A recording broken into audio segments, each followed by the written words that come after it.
Mr. Quigley, you're recognized for 5 minutes. Thank you, Chairman. Thank you, Chief, for being here and for your service. I want to follow up on that line of question, if I may, giving them every opportunity to succeed. I would imagine that some of that would include feedback on what they're thinking. Is there an official process for an officer to give a feedback on a process or how to improve things or how they're feeling about something that's taken place? There is. Does everyone take advantage of it? No. There's still folks, unfortunately, that feel like, well, I'm not going to open my mouth because I might get retaliated against or might piss this person off or whatever. The fact of the matter is we just finished a department-wide climate survey where it was, dozens and dozens of questions about what goes on in the department and how people feel about different things. I meet with and my leadership team meets with the FOP regularly, and we get feedback. Let me just ask about two things that might have been on their minds. You were here.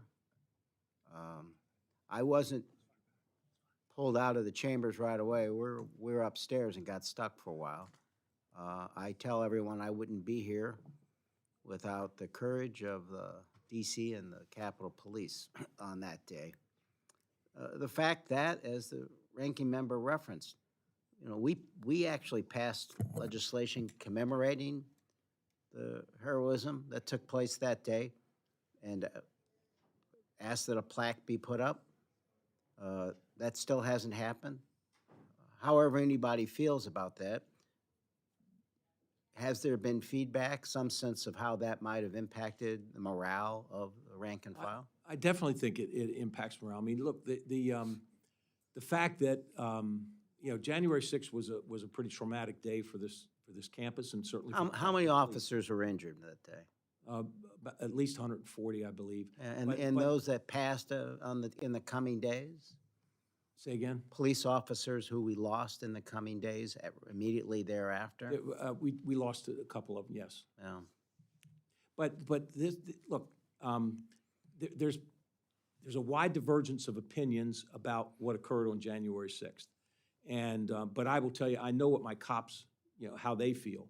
And I've spent the last 4 years trying to make sure that they know that their service was respected and that what they did was honorable. And but like with any, you have some officers that feel okay about everything that has occurred. You've got others that look at the pardons and look at a bunch of other things and say well, I guess people didn't care about us. The opinions run the gamut.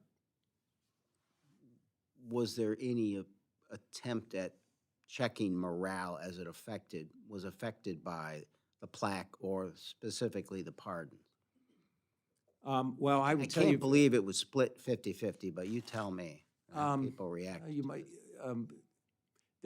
No one asked those specific questions, but I will tell you that I got an earful with regard to the pardons, and I made a statement to my officers and made a couple public statements about the fact that anytime, it doesn't matter who the president is, what party it is, anything. Anytime a police officer who is assaulted, someone who assaults a police officer gets pardoned, I think that cops all over this country would look at that and say, why are we doing what we're doing?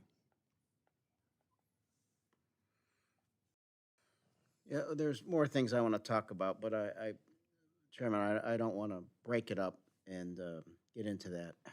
I just want to know that I appreciate what the officers did that day. I had a firsthand view of it. Want to thank them every day for that because I think they say more than our lives, but where our republic was at the time. And we should put the plaque up. We're seeing now that those pardoned, many of them have been arrested since then. And I believe all that has done is encouraged others to act in a similar way in the future. So thank you again for your service and for being here today. Mr. Strong, your 5 minutes. Chief Manger, I want to thank you for your service to our nation for over 45 years and congratulate you on your upcoming retirement. Also want to extend my gratitude